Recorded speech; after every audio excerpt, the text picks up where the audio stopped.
sa iyong biyaya na kami tinawag bilang isang iglesia, bilang isang pamilya, magkakamag-anak sa pananampalataya sa iyong pangalan. Lord, we thank you na hindi lahat ng tao on a Sunday can call you Father. We thank you, Lord God, na hindi lahat ng tao on a Sunday have the opportunity to listen to your message, to worship you. Lord, we understand na it is not how good we are. It is not how we could have confidence in ourselves. It is always about you. Na pinili mo kami, tinawag mo kami, minahal mo kami, even without us asking na gawin mo ito. You volunteered to love us. Minsan, Lord, hindi namin maunawaan kung bakit mo yung ginawa. But we know, Lord God, that we appreciate and affirm, even though hindi namin mauunawaan fully, that you have loved us, that you have redeemed us. There's nothing in us, Lord God, that can be lovable. There's nothing in us, Lord God, that is worthy to be loved. But you made that choice. You died on the cross for us. You called us your son, you called us your daughter, you called us your beloved. We know, Lord, na kulang ang words to thank you, to be happy, Lord God, with the things that you have given us. We pray, Lord God, for the sins that we have committed. Forgive us, Lord God. Even though alam namin kung ano yung tama, mali pa rin ang nagagawa namin. Thank you, Lord God, for being patient. Thank you, Lord God, that you don't count our sins anymore, but you count the grace of Jesus and the blood of Jesus sa buhay namin. Lord, we pray that even though we declare to be faithful, there's something in us, Lord God, na alam namin yung consistency, yung maturity, yung responsibility, your accountability is not yet there. But it is ongoing. We thank you, Lord God, that in spite of these things, iba ka pa rin magmahal. Iba ka pa rin tumingin sa amin. That you made us worthy, Lord God, in your eyes. Lord, as we go along our spiritual walk, as we grow closer to you, Lord God, and we understand your holiness, we understand, Lord God, that there is always something in us that tells us, makasalanan ka pa rin. Ba nagkamali ang Diyos sa buhay mo? No, sooner or later, papalpak ka at ipapaya mo ang Diyos. We understand, Lord God, and acknowledge that these things could be true. But we look upon, Lord God, not on ourselves, but how you have made everything for all eternity na sinasabi mo, Lord God, mahal kita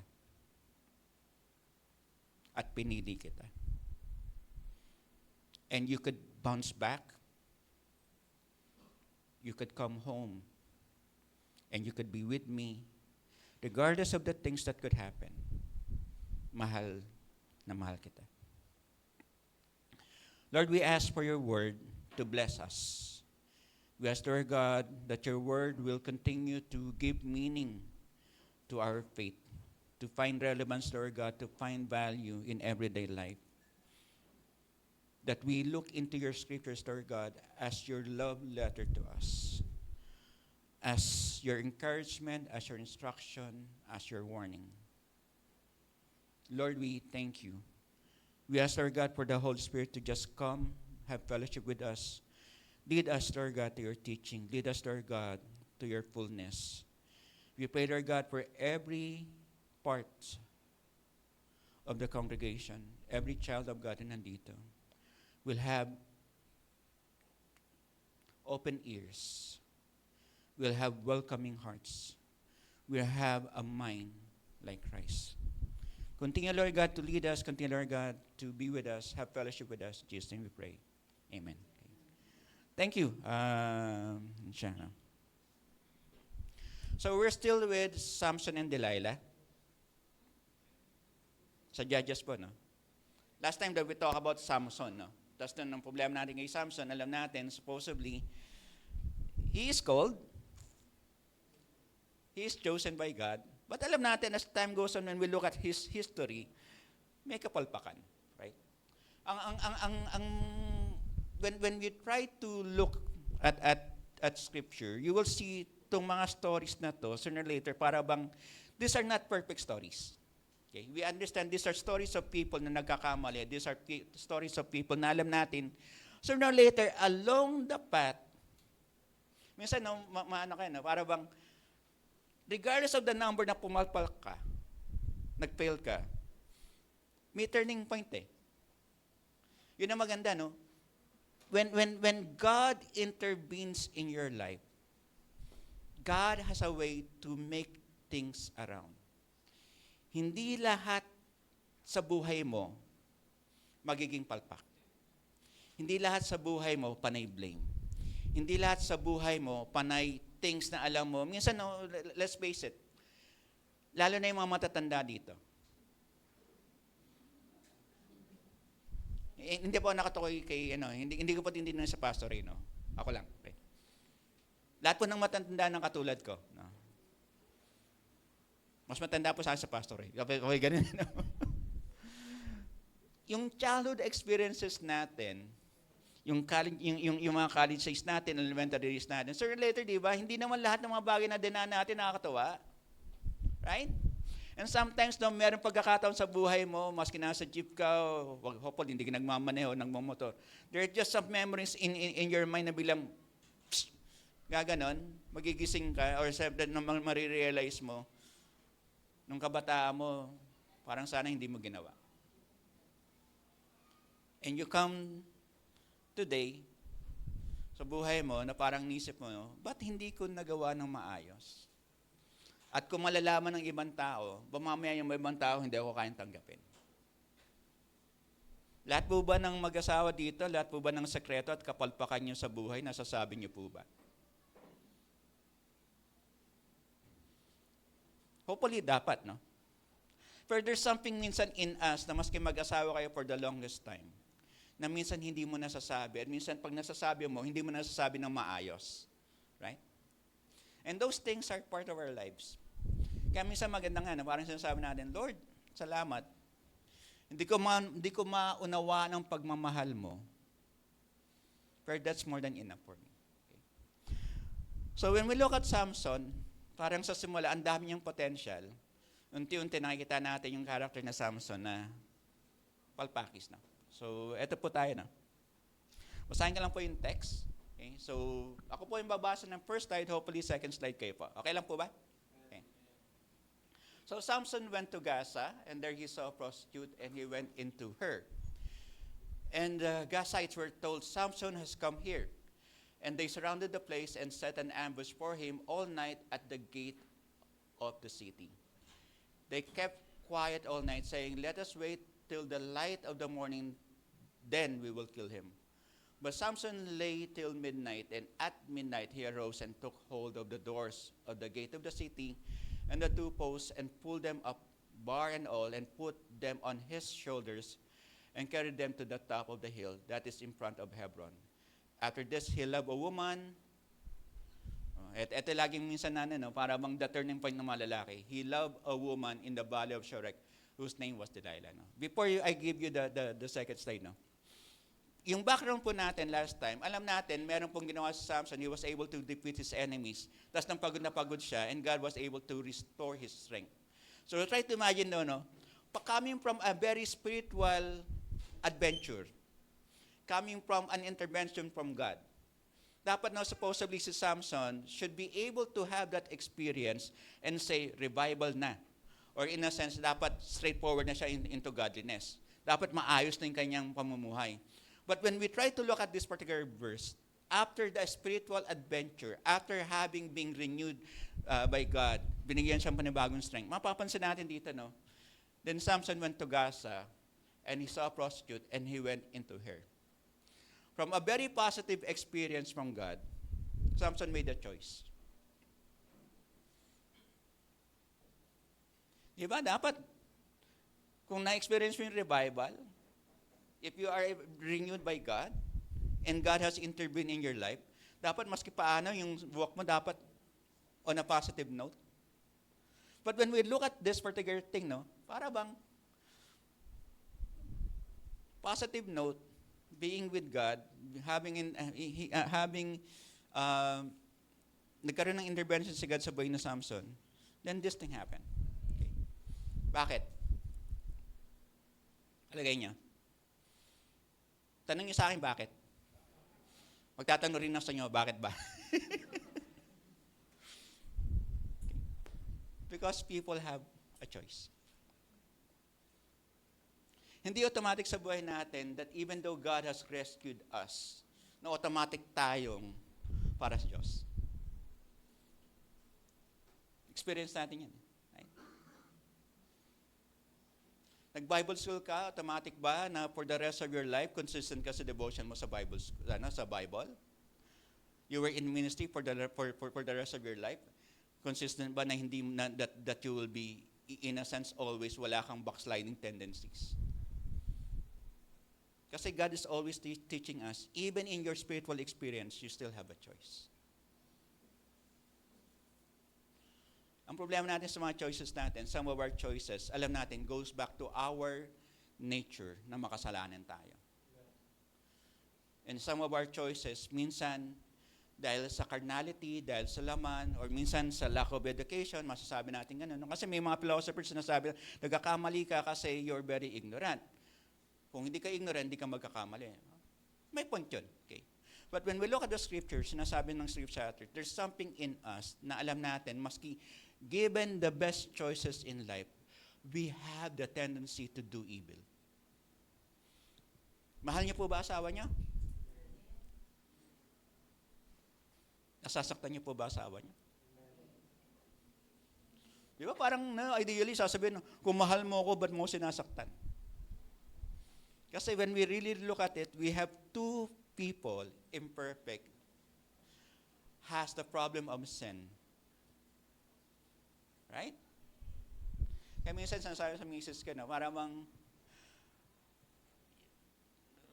if you started young, very ideal ka eh. That you will think na pag nagmahal ka, lahat ng problema sa buhay, resolved. Pero hindi ganun ang buhay. Right? Hindi ganun ang marriage life. Marriage life, minsan yung smallest communication. Okay. Katulad kahapon, no, yung misis ko nagsalita. Akala ko, kasi nasa labas ako, naglilinis ako ng mga halaman. Akala ko, yung ginawa ko, mali. Nagsalita naman ako. Tapos mamaya sabi, hindi naman sa'yo yun eh. Parang she was thinking out loud. Kaya minsan, I came to experience, pag nagsasalita ang misis ko, hintay muna ako. Ako ba kinakausap mo? Para sigurado lang ako. Di ba? Kasi minsan, hindi ka ang kinakausap, sumasabot ka eh, no? Parang ang dating, parang assuming ka, no? But it happens, right? Ako lang? Ganyan. So let's go with the second slide. 1, 2, 3 po, pakibasa.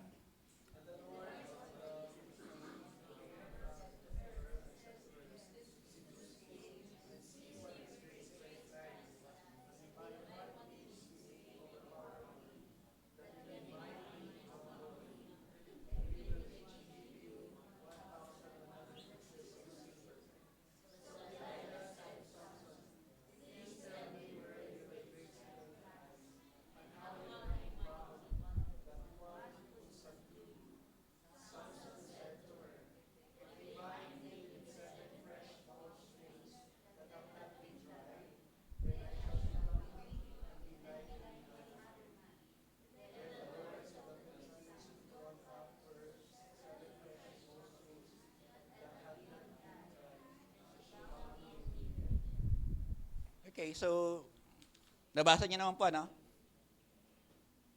Tama po ba? Nabasa niya? Okay, magtatanong po ako, no? Kasi nasang kanyang mic, eh. Ganun talaga pag may mic, magtatanong, eh, no? Maganda po ba si Delilah?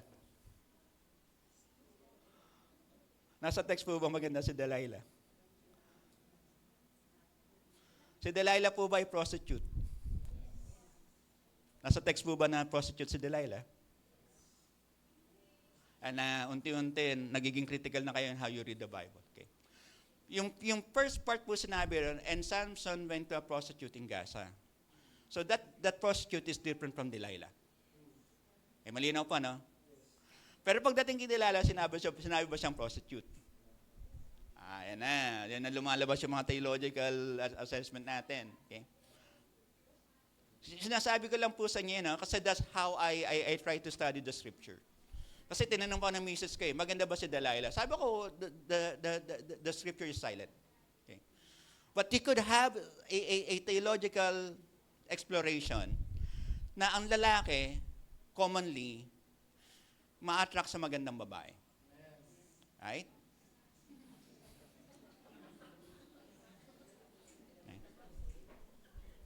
Parang Pastor Novem lang ng no?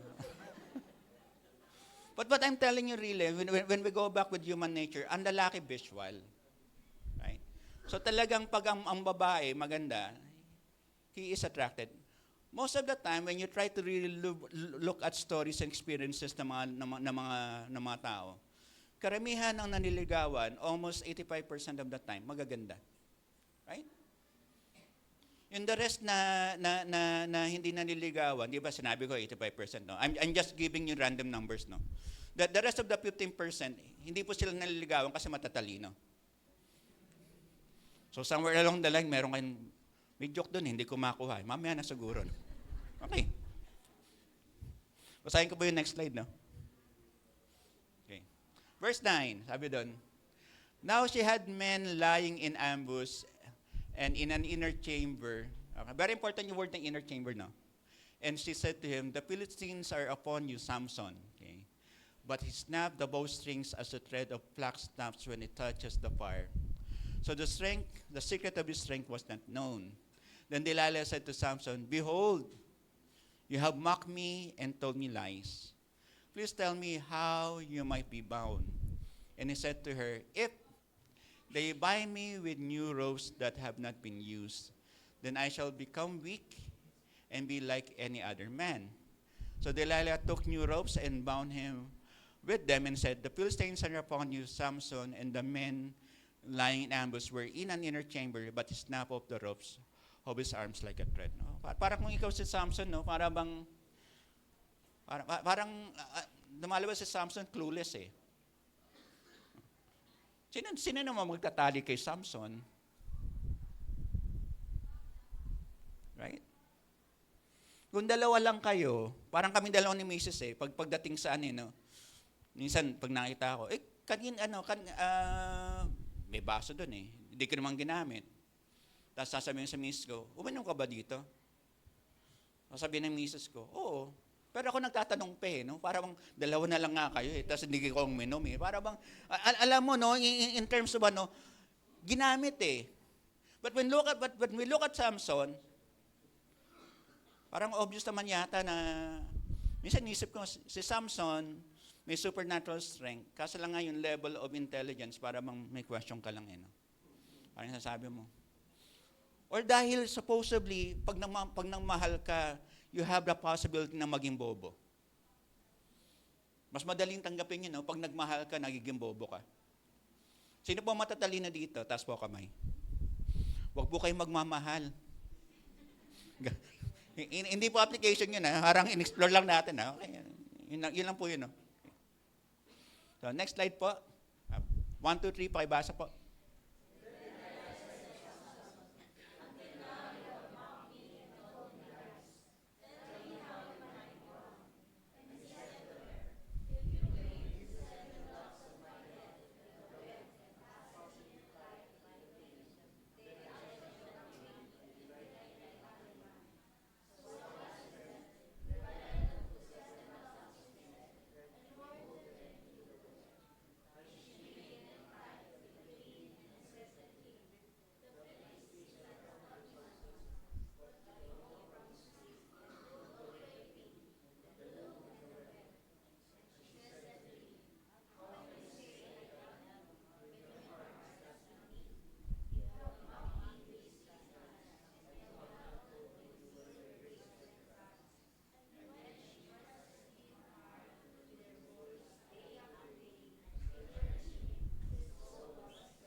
Ito pong verse 16 na ito, maski wala po sa notes, sasabihin ko lang po sa inyo, no?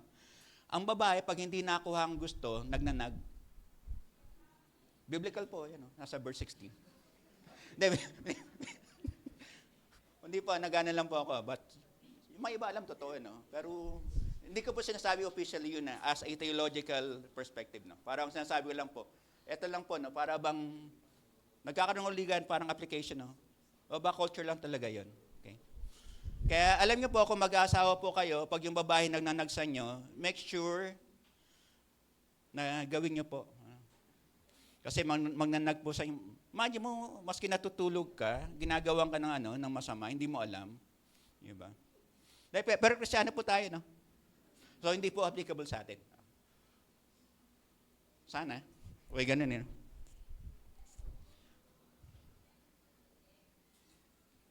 Okay, verse 20, ako na pa, no? And he said to the Philistines are upon you, Samson, and he woke from his sleep and said, I will go out as other times, no, and shake my head. But he did not know that the Lord had left him. Para bang nag-skip tayo, no? Parang kasi ginapitan na si Samson dito, eh.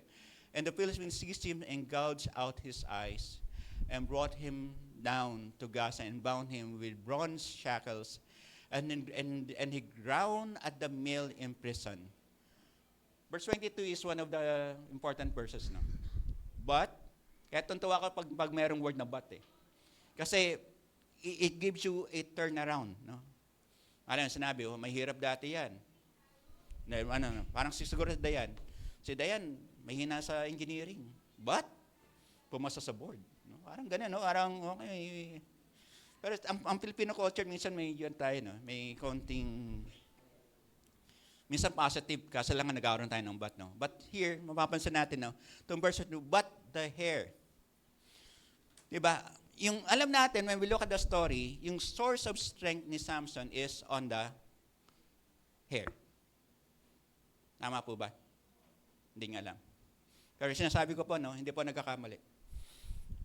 Tapos biglang no? Nagkaroon, no? But when you look at the verse, talaga, since Samson is a Nazarite person, he was called by God, yung buhok niya dapat hindi nagugupitan o hindi dapat supposedly nababawasan. Okay. Ito mga no, but the hair of his head began to grow again after it had worn. Okay. Minsan, no, when you try to look at scriptures, minsan walang active word na sinasabing nag-intervene si God. But the provisions in how God acts on a person, merong dinadaanan. Hindi lahat ng intervention ni God will always be supernatural. Balikan ko.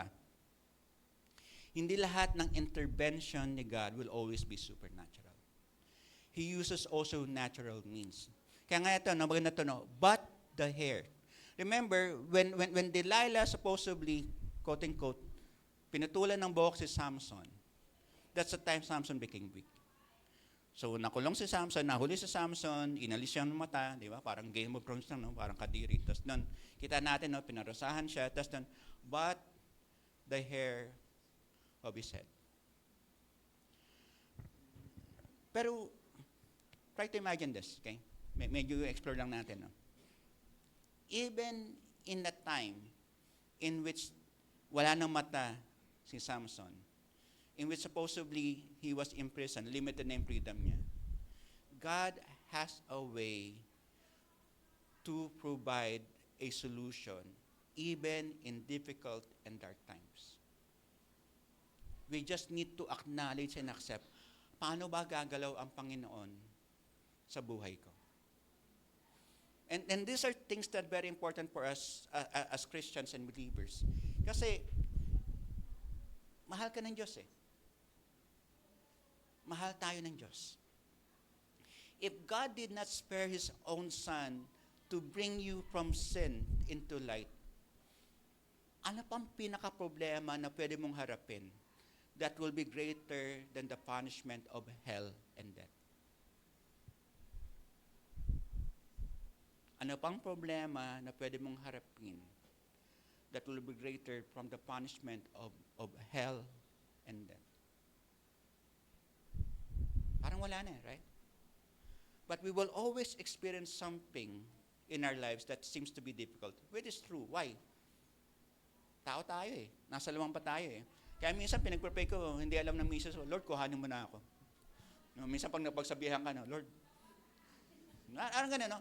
But I'm giving you that perspective kasi kung tutuusin mo naman, para di ba mas masarap naman pag nasa presensya ka ng Panginoon, lalo na pag alam mo sa worship, worship gives you an element of how you are happy before God.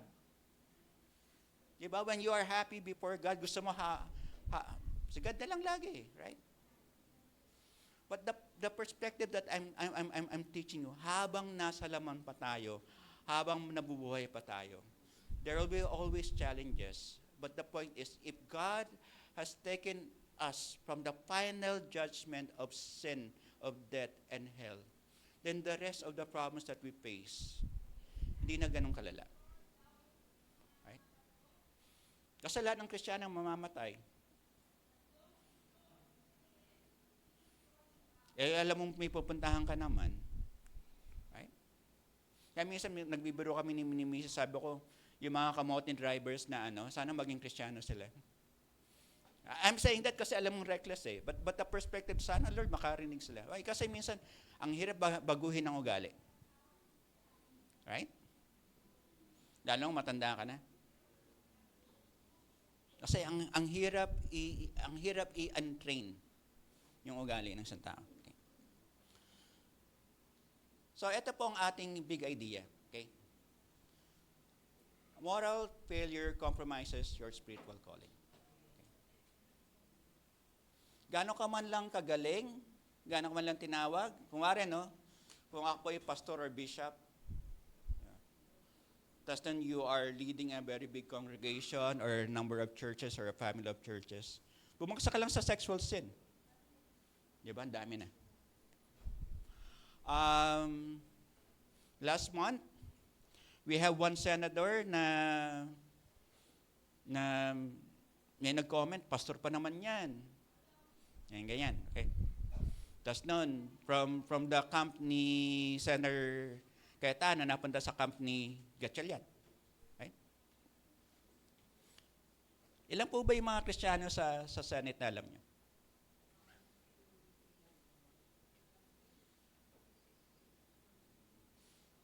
At least I can name 4.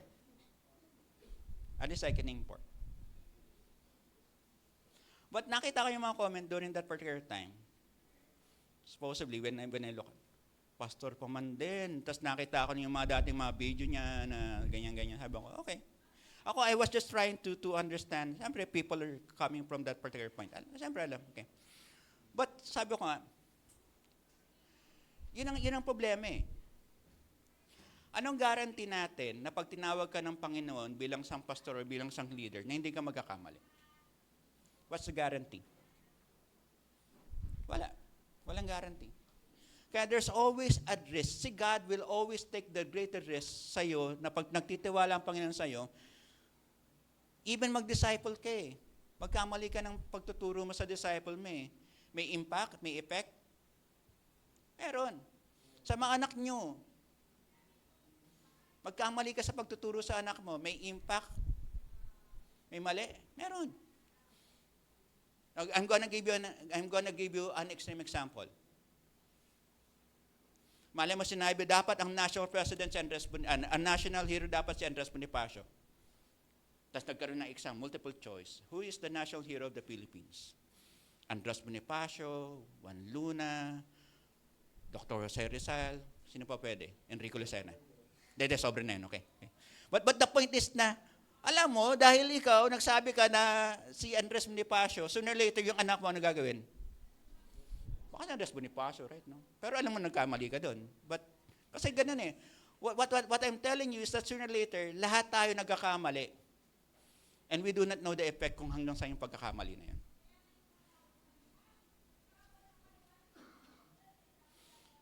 For the past number of weeks, ilan ang violence sa mga schools?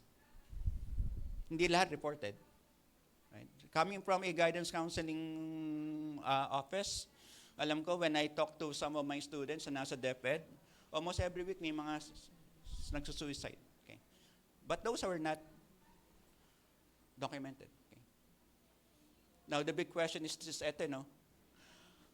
Karamihan ng perspective ng Pilipino, pag pinasok mo ang anak mo sa school, wala ka ng responsibility sa bata. But try to imagine this. 5 years, 6 years of their lives, the foundation is yours. Pagdating sa school, it basically just try to refine the foundation. But the foundation is already in the family. I was talking to one of my staff. Tapos ang sinabi niya, Sir, itong bata na to, ang dami ng history. Ganyan, nakita na ng teacher. Ganyan. Tapos sabi ko, kamusta yung family background? Kasi for me, laging even though I look at the behavior at that particular instance, kamusta yung family background? I'm gonna give you an example, no? Yung bata, walang magawang matino, uminom ng maraming multivitamins sa gabi, gusto na mag-suicide, gusto ng, okay. Nagising, masakit lang ang tiyan. Sige. Uminom uli ng maraming vitamins, pumasok ng school. Doon na, pagdating sa school, doon na nagkaroon ng problema. Okay, attempted suicide, kinausap ko, ano Dok, ano gagawin natin dito? Kailangan mo, siyempre sabi ko, kailangan muna mawala yung toxin sa katawan. Kailangan madala rin sa hospital. Meron bang magulang na pupunta dito para sa'yo? Meron po. May nagpunta. Hindi magulang. Churchmate daw nila. Sabi ko, sige. Pero may hikaw. Ako naman, discernment ko. Ano kayang church nito na may hikaw? Lalaki yun, no? Lalaki. Baka Eastwood Christian Fellowship yun. Kaya tinitingnan ko, sino ba may hikaw dito? Tapos churchmate nilang sila. Sabi ko, nasaan yung magulang? Wala po yung magulang. Nasaan ba? Nasa Cavite po. Ba't kayo nagpunta dito? Kasi kami po, hindi, kailangan pa rin ng magulang. Ganyan. Inabot kami ng 7 ng gabi, wala pa rin magulang. Dumating 7:13, sabi ko, ano po ba ang relationship dito sa bata na to? Pamangkin ko yan. Alam niyo po ba yung pamangkin nyo, nag-commit ng attempted suicide? Ganyan. Bigla yung Talaga po bang kayong kamag-anak? Kasi the way that I look at the child, para bang magaling mag-manipulate eh. Pati nga yung nurse namin, sinabi daw sa nurse namin na marami siyang ininom na gamot, pero ang sabi ng nurse, sinabi niya sa nurse, kaya ako, I have to really, Yun ang problema namin, pag you try to troubleshoot issues ng isang tao, they are not willing to tell you the truth. You have to uncover a lot of things. So, making the long story short, may dumating na kamag-anak, tito, tapos sabi ko, responsibility, tapos noon, dinala sa hospital, everything like that. So, follow up kami. Hindi na nagpapayta yung bata sa amin. So, sabi ko, di kontakin natin magulang. Yung magulang, di rin nagpunta. Okay. What's the implication of this story? Okay. Hindi natin alam kung saan talaga aabot ang lapses natin when it comes to other people, even to our own family. We are Christians here, we are disciples here of Christ. And sooner or later, without us really knowing it, pag-pray natin na even sa pagkakamali natin, the effect of our own mistakes, hindi ganong kagrabe. Kasi pag yung mga anak natin nagkamali at very fatal yung pagkakamali nila, maski sila ang gumawa, at ikaw yung magulang, affected ka pa rin. Right? Walang magulang na akong alam na sa pagkakamali ng anak nila, hindi sila affected. Nang bully anak mo sa school, Christian ka, affected ka? Yes. Kasi inisip mo, where did I fail as a parent?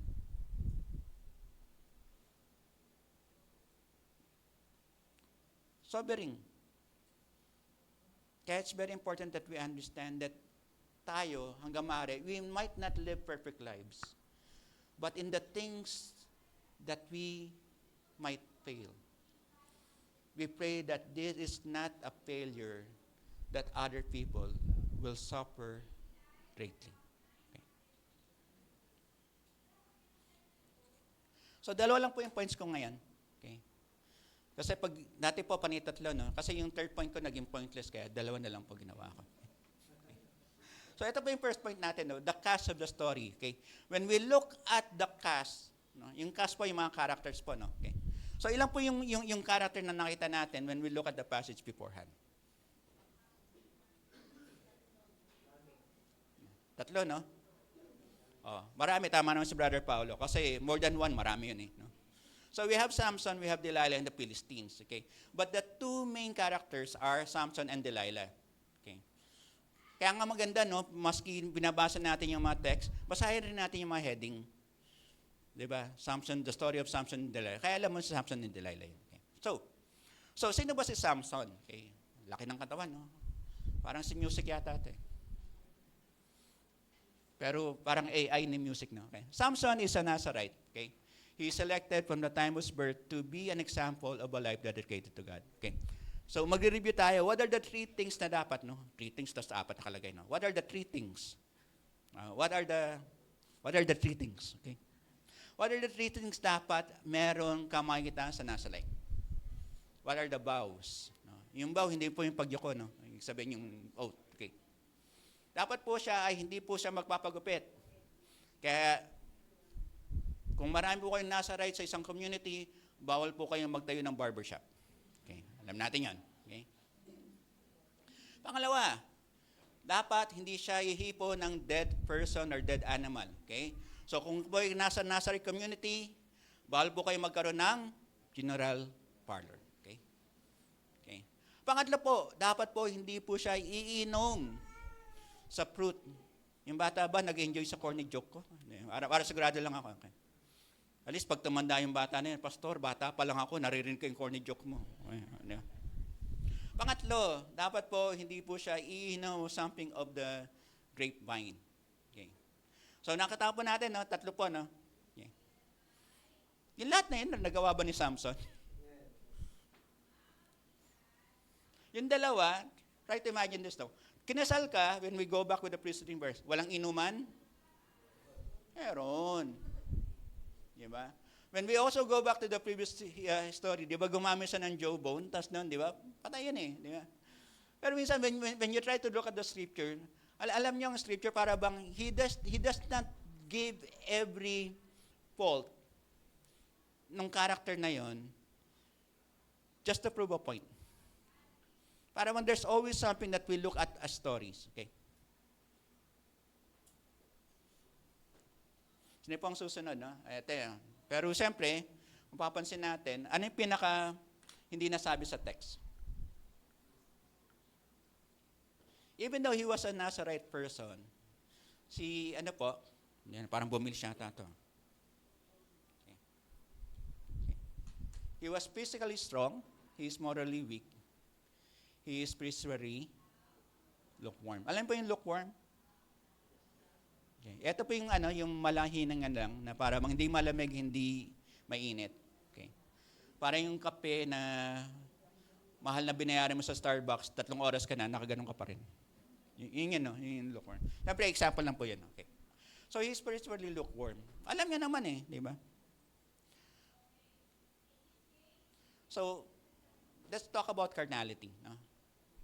And the closest word po ng carnality means, di ba, if we go back with the virgin birth, we have the word incarnation, being made flesh. But tong carnality na to, it means to say, these are the parabang lust of the flesh, ito yung luho ng laman or pita ng laman. Okay. May biskwit ba bang pita? Ano ba? Natatandaan ko kasi Kariman, pita, chamari. My time. Okay. So what is carnality? Okay, I'm just gonna give you. Ito po from, di ko alam kung dictionary.com o Webster. Okay. The quality of state being flesh. Okay. Ito po ang sinasabing sariwa ka. Hindi po, binibiro ko lang kayo. No? Flesh, hindi po fresh. Okay, iba po yun. Okay.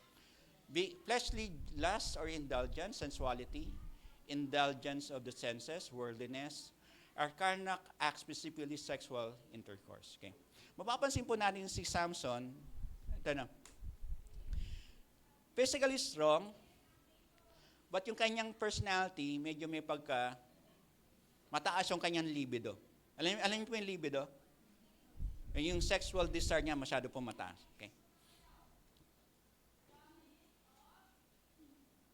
Ito na po naman si Delilah. Tingnan ko kung may kahawig dito eh. May kahawig po ba si Delilah dito? Para sigurado lang ako. Wala. Okay. So Delilah lived in the valley of Sorek, a border area between Israel and Philistine territory. So, nasa border siya. So she was closely connected to the Philistine rulers who offered her money to uncover Samson's secret. Okay. Hindi sinabi na prostitute siya. Scripture never calls her Samson's wife. When you look at the text, hindi siya tinawag na asawa ni Samson. Which makes their relationship more complex and unclear. Kung ikaw, you're having sexual intercourse na hindi mo asawa, ano tawag sa'yo? Sa lalaki, di ba, adultery. Sa babae, hindi, parang malinaw. Babae, adultery. Lalaki, concubinage. So, sa mga modern term, okay? It is probable that Delilah was a courtesan rather than a prostitute. No? Medyo malalim po yung word ng courtesan, okay? Sa mga mathematics po, ganun po yan. X and Y. Di po, no. Courtesan po yun, no. Tawa sa pastor, no. Okay. Alam niyo po yung Pegasus? Okay. Ito po yung mga high-end club na minsan may mga babae doon, may sumasayaw, may ka-table, everything like that. Pero hindi lahat supposedly doon sa lugar na yon. Yun, okay? But we could say that si Delilah will be a high-end VIP, hostess, ano pa ba? GRO? Pwede rin, no? Kasi hindi siya yung supposedly, when we look at this, yung unang passages, Samson went into Gaza and went into a prostitute. Delilah was never mentioned as a prostitute. But supposedly, when we try to look at this particular passage, mapapansin natin, si Samson went to a high-end place. Why? Mamaya na turn off na siya dun sa prostitute. Kasi may nangyaring masama. Pero nagwagi naman siya. Right? Dito ngayon, Delilah, maski paano, sabi niya, okay, baka ito yung beauty queen ng area. We're not so sure. Okay. But the point is, when you have supposedly a person like this, alam natin maganda to. But again, the scripture does not tell us na talagang maganda siya. Okay. May sinasabi lang yung word na allure. Okay. A-L-L-U-R-E. Okay. Para bang may appeal. Okay. Nakita niyo po ba lahat sa mga, minsan, no? Hindi ako ganun updated sa mga, ano. But may mapapansin niyo minsan, no? May mga dancers, yung dating sex bomb dancers. Sumabog na yata sila. Yung sex bomb dancers, lahat ba yung magaganda? Pero lahat may appeal.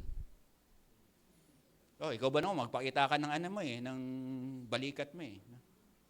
Tsaka, yun na yun. Basta, ang point mo lang noon, di ba, may mga babae talaga na mas, sabi nga dati nung nasa engineering ako eh, parang HCTP something yun. Habang papalapit ng palapit, papangit ng papangit. Diba? Pero pag malayo, ang ganda. Ganda. Wala, engineering ko lang yun. Okay. So, malinaw pa, no? Okay. So, ano pa yung courtesan? Okay, a courtesan was historically a woman who provided companionship, conversation, and often romantic relationship to a wealthy or powerful man. Okay. Unlike a common prostitute, a courtesan typically moved in higher social circles and might be educated, skilled in music, literature, politics, or etiquette. Okay. If we're gonna try to look at that particular idea, the closest thing that we will have, yung tinatawag nating geisha, yung mga Japanese, di ba? When you try to watch the film Memoirs of a Geisha, parang ganun, okay? Regarding Delilah, some Bible scholars speculate that she might have been a courtesan because she had a relationship with Samson and accepted a large payment from the Philistine rulers. However, this is only speculation. The Bible itself calls her a woman in the valley of Sorek, and does not label her as either a prostitute or a courtesan. Okay.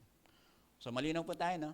So we cannot, in a sense, definitely say na prostitute si Delilah or courtesan.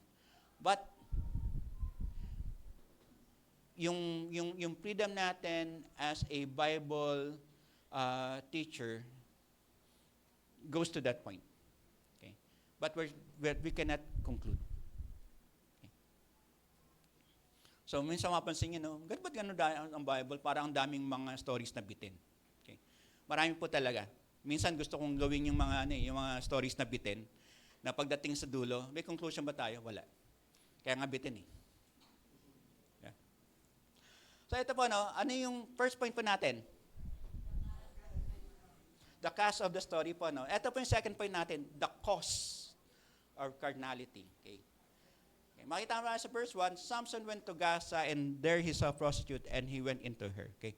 So ito po medyo malalim na. Yung went into her, alam po natin sexual intercourse po yan. No? Medyo malalim po itong word na to, lecherous disobedience. Okay. Kaya minsan kung nagagalit kayo, pag sinabi mong leche, dati ang alam kong leche means milk eh, tama no? Ngayon medyo tinas natin, lecherous ka. Parang lalim ng lecherous na yun. No? Okay. Lecherous disobedience, ano po ba itong lecherous na to? Yan na. Pagkakamali ko pala. Hindi ko nalagay. Okay. When we talk about lecherous, this is an adjective, no? Adjective which supposedly tells us this is an appropriate sexual conduct. Okay. Yung mga sa mga internet, supposedly, ito yung mga predators, ito yung, alam mo na medyo may mga pasaway na medyo sexual. Tinitingnan mo yata sa Google, no? Tinitingnan mo sa Google. Oh. Kung pareho kami ng sagot, tama ako. Kung magkaiba kami ng sagot, tama pa rin ako. Ganun, no? So lecherous means something of sexually inappropriate actions or behavior. Okay? So alam natin si Samson, try to imagine that like the thing that I said kanina, no? Coming from a very big victory, coming from the Lord, okay, dapat, maski pa na may revival na itong tao na to, pero still went into a prostitute. Para bang, Samson, ano problema mo? Diba? Parang, hindi ka ba satisfied that God has given you victory? But mo kailangan supposedly have self-indulgence? And again, it goes back with our human nature. Okay. Ito po yung second point natin. Letter B, no? So, alam natin, pag ikaw ay supposedly carnal, kasi you follow the desires of your flesh, okay, you also lack discernment, okay. After this, he loved a woman in the valley of Sorek, whose name was Delilah. Okay. So, try to imagine this. Ilang beses po bang, quote-unquote, sinabi ni Delilah sa kanya, you don't love me. You have not told me your secret. Diba? On the fourth time, din niya na sinabi na supposedly gupitin ang buhok. But for the past, yung nga problema natin, no? Kaya nga minsan sasabi natin, para bang pag na-in love ka, alam natin there's a possibility na maging BO-BO ka. Right? But try to imagine this, when you go back with 1 Corinthians 13, okay? Love is kind, love is patient. It doesn't mention that love is foolish. And that's the big thing that we need to really mention. Pag nagmahal ka, coming from a perspective na nangayon sa atin, okay, itong pagmamahal na to is wise before the eyes of God. Kasi wala namang, hindi pinagbabawal ng Panginoon na magmahal ka. Tama? Sino po yung mga may asawa dito? Salamat po, no? Hindi po kayo pinagbabawalang mahalin ang asawa nyo. Nag-iisip ako. Okay. But when you really look at this, lahat tayo will always have the ability to love somebody. Pati nga pusa eh. Di ba, minamahal? Naging per dad, di ba? May per baby na ng tawag, no? Dami na eh. No? Parang dati, parang nisip mo, ang akala mo lang, it deals with human relationship. Ngayon, pati pusa, aso. Wala lang akong makita siguro dapat yung nagmamahal ng mga cockroach. But, posible rin naman. No? Mahal ko tong cockroach na to. Di ba? Kasi lagi akong kinakagat sa gabi. Mga ganun, no? But syempre, hindi. But when we try to look at the text, Samson, lacks discernment. Of all the things that God has given you, when you become carnal, unti-unti, you compromise things that should be clear to you, and you become, the word is unwise. Kaya minsan, no, para bang, di ba, every one of us has a story. Di ba? Parang sinasabi ko minsan, love is able. Ano yung able? E-B-O-L, no? Parang yung dating estudyante, nag-average lang, nagmahal, tapos naging scholar, naging, di ba, taas, naging academic achiever. Okay? But meron naman mga ibang nagmahal, na academic achiever, nagmahal, pero nawala sa school, bumagsak ang grade. Kaya nga minsan sinasabi ko, love is able eh. Minsan, when you love something, from a bad thing, nagiging positive thing. From a positive thing, nagiging negative thing. Pero dapat, if you're gonna play it safe, huwag ka na magmahal. Tama? Pero lang natin mali. Kasi there will always be something in you that will love somebody. Ba't ko sinasabi yan? Because even animals na minamahal mo reflects that you have the capacity to love. You enjoy the presence of animals. Eh. Yung pusa nga minsan, tutuwa ka minsan. Eh. Kung gusto mo makatulog, yung pusa lagay mo sa mukha mo. Wala lang, extreme lang yan. But the point taken is that, sooner or later, natutuwa ka kasi yung pusa, maski paano, it gives you comfort. Hindi na-experience. Ako na-experience ko many times. No? Nasa college size ako, kababaksak ko pa lang sa algebra, nakakita yung pusa ako, tapos tutulong na ako, nilagay ko sa mga. Gusto magkaroon peace of mind. Yung pusa, mabait naman na, pati ikaw, diba? Doon po ako natutong mag-snore. Ginagaya ko po yung pusa. Okay? So, mapapansin natin, no, lack of discernment, nagiging bobo ka. Because every time that you do something that is based on the flesh, you move away from the Spirit of God. Where the Spirit of the Lord is, there is freedom. And sooner or later, we come to realize, it's still a choice. Tayo mga Kristiyano, pinagpahala na tayo. Why? Because we have the Holy Spirit as a deposit sa buhay natin, as a means, as a seal of our salvation. Which is a good thing. So ito po, no? Ano po yung sa letter A po natin kanina? Starts with letter L? Lecherius, no? Okay. Kaya minsan pag nagkausap kayo, bro, kita mo yung bata na yon. Di ba? Nagpunta sa cabaret. May cabaret ba ba? Yung mga wording namin dati, no? Okay. Lecherius yun. At least na-practice mo. Ano po yung pangalawa? Lack of discernment. Ito po yung pangalawa? Loss of freedom. Okay. And she said na Delilah, the Philistines are upon you, Samson. And he woke from his sleep and said, I will go out as the other times and shake myself free. But he did not know that the Lord had left him. Try to imagine this, no? Ginupitan siya, right? Alam natin, pag ginupitan siya, nawawala yung kanyang strength. Nawalan kanyang strength.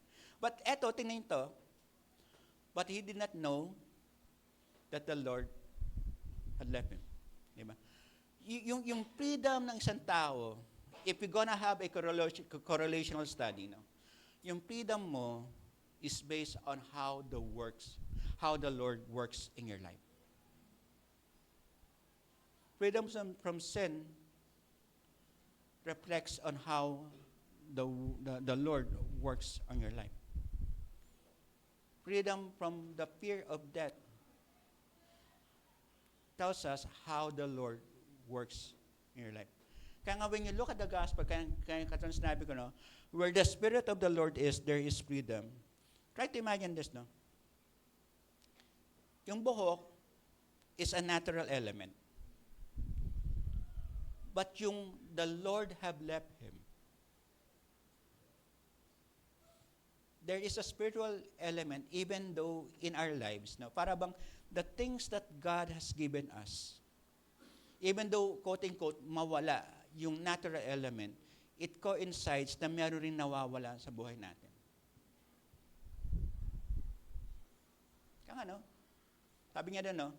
I will go out as other times and shake myself free. But, he did not know that the Lord had left. Yung assumption natin na minsan kaya natin, kasi nagawa natin in the past, but we have done something supposedly, this is something na, no? Nung nasa campus days ako, as a student leader, no? I belong to naging presidente ng PUP for Jesus movement. I have cross-training with IBCF, Christian Fellowship, with Campus Sake for Christ. But we always have stories in which supposedly, no, para bang small compromises of student leaders without them knowing it, no, para bang small compromises, no, kumari, may meeting kami, hindi nagpunta sa meeting, why? Nanood ng Ghost Fighter. Minsan kasi, no, in our campus dati sa PUP, meron doon sa tabi ng Union na mag-aaral, meron doon mga TV, no. Kaya minsan, pag alam mo yung Ghost Fighter, high school pa yata ako pero yung college, minsan nagkakaroon sila ng reboot, tapos tinagalog nila. Tinanong namin, ba't ikaw umaten? Bro, meron akong ginawa, academic ganyan. Tapos sooner or later, you come to realize na hindi siya nakatin na meeting kasi, kumari, ang meeting is 4 o'clock, 3:30 pa lang, nanood na ng Ghost Fighter without him knowing it, na-extend, nahiya na siyang magpunta. Okay? What does it mean to us? Ano yung relevance nito sa atin? Okay? The things that you neglect becomes a prison in your life. The things that you neglect becomes a prison in your life. Why? Kasi if you neglect spiritual disciplines, if you neglect accountability, you become a prisoner of sin, you become a prisoner of guilt. Kasi minsan, no, when we were talking, bro, kamusta ka na? Minsan di na makaharap sa amin kasi alam mo, nothing wrong with watching supposedly a cartoon. But if that cartoon takes away your responsibility before God, that becomes a question. Ako po, naglalaro po ng chess online. Tapos pinipili ko po yung mababang player. Almost 80% nananalo ako. Yung the rest of the 20%, hindi ko nakikita kasi I took it for granted na ito pala tinira niya. No? Maraming mo yung, ito pala yung queen, ito na pala yung tapos ito yung position ng king ko, hindi ko nakita, mag-checkmate pala ako. No? Minsan kasi you take it for granted na dahil mababa yung rating, hindi mo napapansin yung galaw. But the point taken is that even in the smallest things that we neglect, there is a spiritual consequence na hindi natin makikita as of now.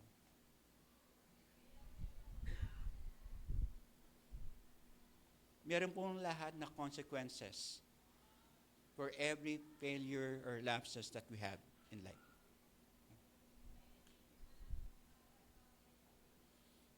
Okay. Ito po yung verse 21, okay? Little damages, no? So, isa po, lumabas, lecherous, desire. Pangalawa po, lack of discernment. Pangatlo po, loss of freedom. Ito po yung pang-apat, lethal. Yung lethal po, ito po yung maliliit. Lethal pala yun, okay. Little damage. But he did not know that the Lord had left him. Ano ang mas mabigat? Na wala ang Panginoon sa iyo, na wala ang mata mo?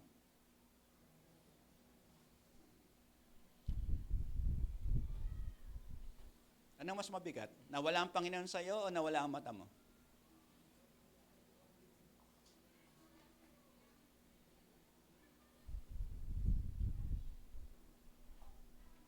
Parang hirap no? Parang sinabi natin, okay lang mawala ang Panginoon, may mata pa rin ako. That's how we understand how we value the Lord. If there's a point in your life na parang sinabi mo, Lord, okay lang po na mawala lahat sa akin, wag ka lang. That's how you understand the value of God in your life. But, may kinuha ang Panginoon sa iyo. Resources mo, yung security mo sa trabaho, pero hindi nawala ang Panginoon sa iyo. Okay lang ba?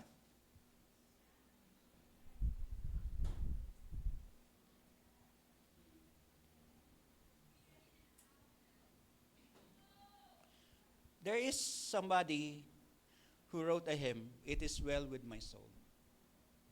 Para bang sinabi niya when nagtuturo siya, no? I think this happened in the 1800s, no? Going to the 1900s. No? Para bang revival campaign.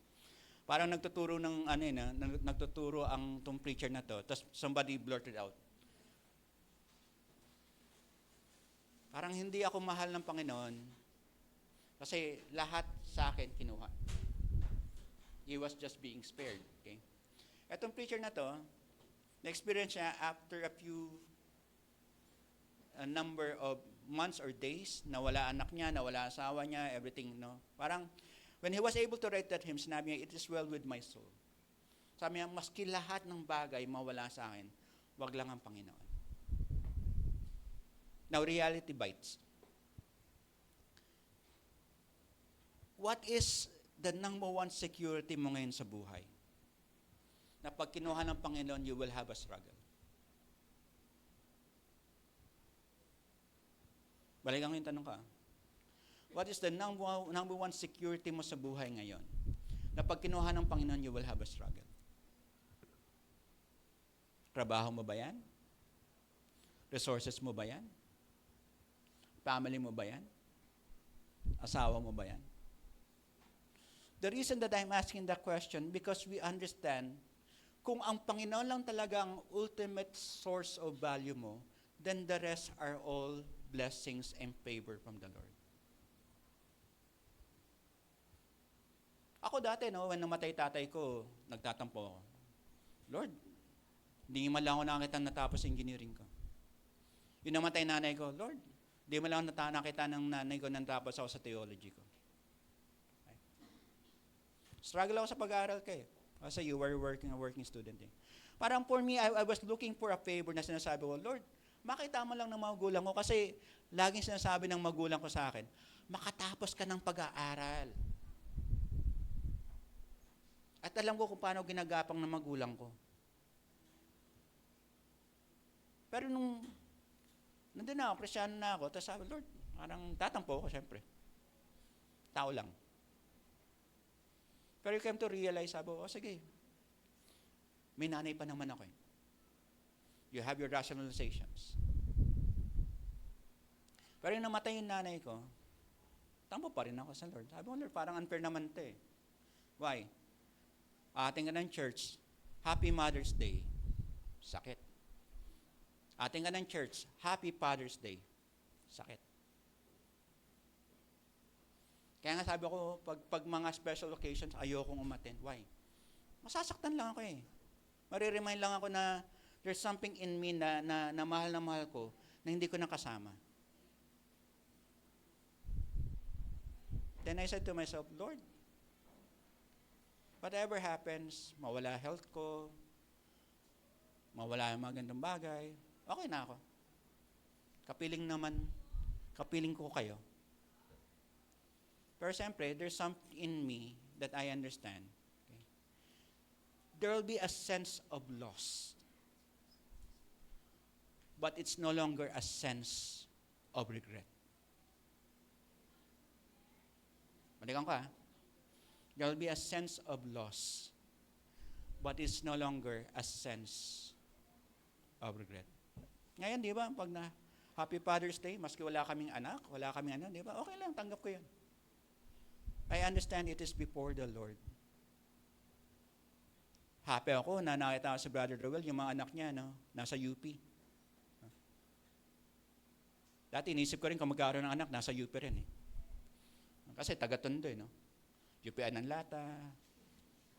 Yeah, okay. Siyempre, may joke, no? But the point taken is that you understand that you could be happy for somebody not because your sense of loss, because how God has provided for them. See, the rest of us, will always have something that we should be happy for somebody else.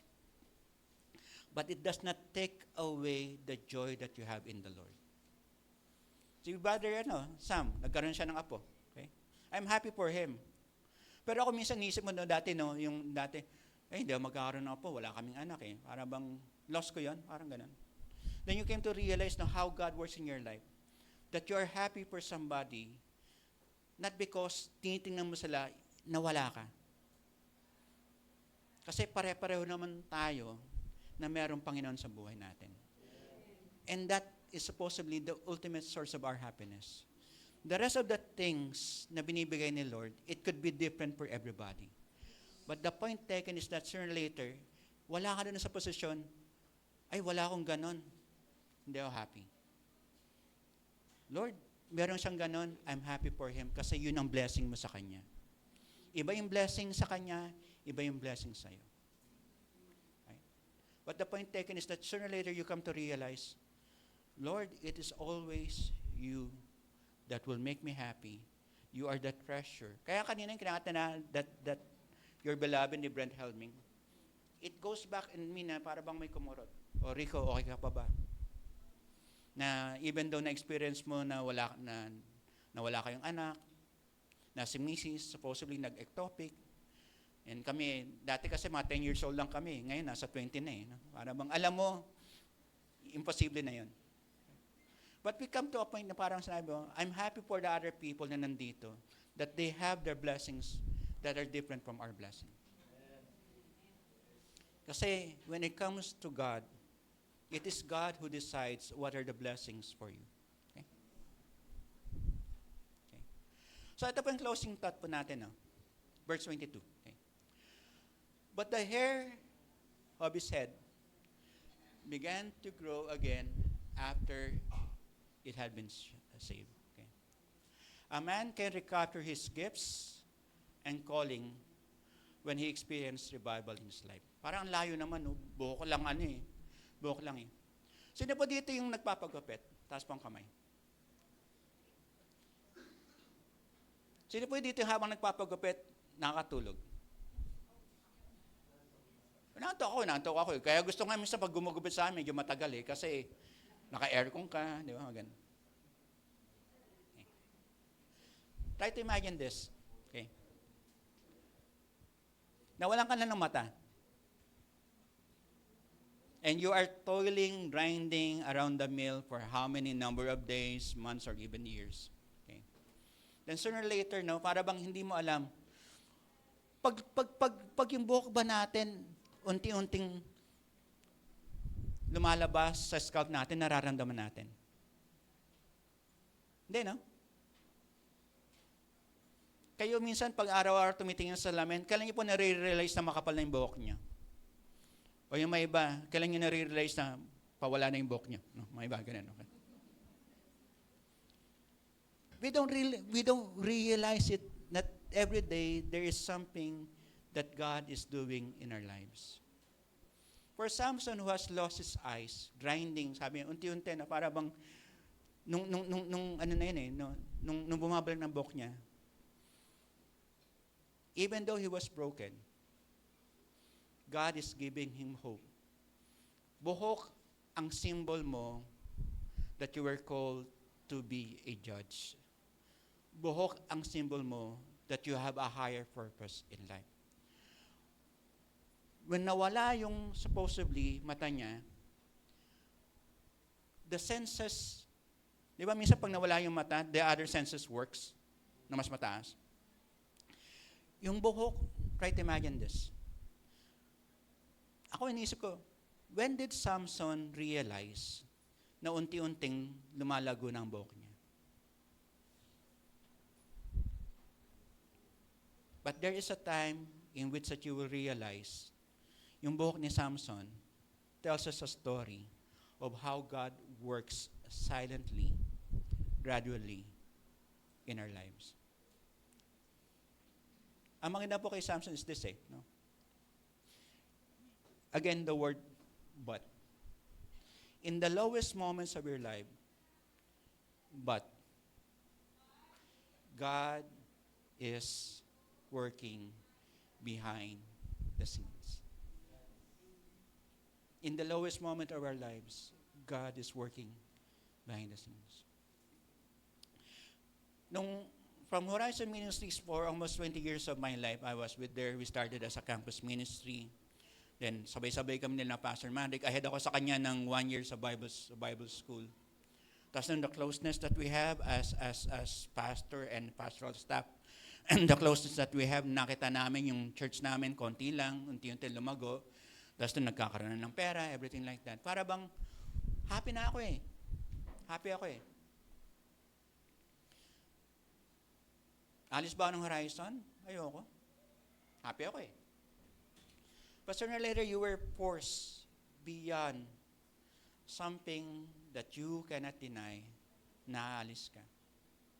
Nung bumili ako ng bahay dito sa Montalban, sa barkada ko, wala lang, inisip ko lang yan, asset lang. You can never realize na parang that is the venue in which God will place you. Hindi mo alam eh. Hindi naman biglaan sinabi ni Lord sa'yo, Rico, ganito ang mangyari sa buhay mo the next 5 years. Walang ganun eh.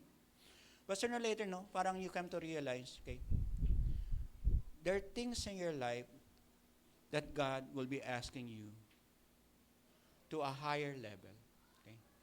Nung nakita ko si Brother Paulo, yung pinost niya dun sa East Bellevue, right? Na nililinis nila, everything like that. Sabi ko, si Paulo, ilang years tayo dito sa ISEP? Ilan taon na tayong magkasama, bro? Magkasama as in magkaibigan na. Para sigurado lang.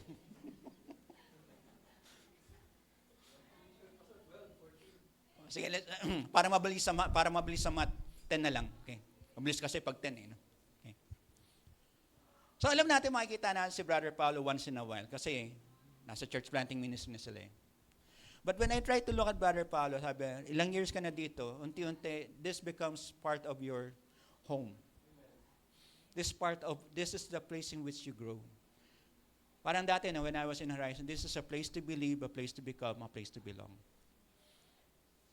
Unti-unti, yung a place to belong, inaalis ni Lord sa iyo yun. Nilalagay ka sa ibang lugar.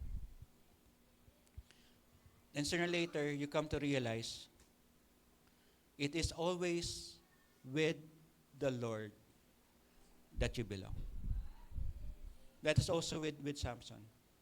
It is also with God's purpose that he belongs. But the hair of his head began to grow again. Yun ang maganda kay Lord. We will always have second chances. Minsan nilang second chances. Third chances. Because God, sa pagmamahal niya, will never let us be in a place of defeat. Tayo po'y manalangin. Aming Diyos, maraming salamat po sa iyong biyaya for the past hour, Lord God, for the past 2 hours that we are here sa Eastwood Christian Fellowship. We thank you, Lord God, in the life of Samson, that we know, Lord God, that we have more than second chances. We thank you, Lord God, even in the smallest things, that you're working silently, that you're working, Lord God, for what is good in our lives. We thank you, Lord God, that in spite of our moral failures, in spite